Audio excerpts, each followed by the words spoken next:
حضرت عقبہ بن عامر رضی اللہ عنہ بیان کرتے ہیں کہ رسول اللہ صلی اللہ علیہ وآلہ وسلم نے ارشاد فرمایا، بلند آواز سے قرآن پڑھنے والا اعلانیہ صدقہ کرنے والے کی طرح ہے، جبکہ آہستہ قرآن پڑھنے والا چھپا کر صدقہ کرنے والے کی طرح ہے۔ مشکوٰۃ المصابیح حدیث نمبر 2202۔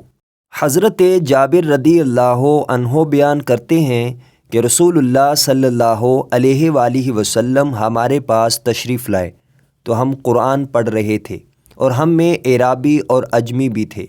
آپ صلی اللہ علیہ وآلہ وسلم نے فرمایا، پڑھو سب ٹھیک ہے، عنقریب ایسے لوگ آئیں گے جو اسے اس طرح مبالغہ کے ساتھ درست کریں گے جیسے تیر درست کیا جاتا ہے۔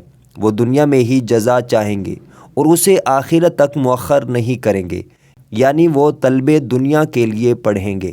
مشکوٰۃ المصابیح حدیث نمبر 2206۔ حضرت ابو ہریرہ رضی اللہ عنہ بیان کرتے ہیں کہ رسول اللہ صلی اللہ علیہ وآلہ وسلم نے فرمایا، ہر نبی کی اپنی امت کے بارے میں ایک دعا قبول ہوتی ہے، بس ہر نبی نے دعا کرنے میں جلدی کی، جبکہ میں نے اپنی دعا کو اپنی امت کی شفاعت کے لیے روز قیامت کے لیے چھپا رکھا ہے، اور وہ شفاعت انشاءاللہ ہر اس شخص کو پہنچے گی جو اس حال میں فوت ہوا ہوگا کہ اس نے اللہ کے ساتھ کسی کو شریک نہیں ٹھہرایا ہوگا۔ مشکوٰۃ المصابیح حدیث نمبر 2224۔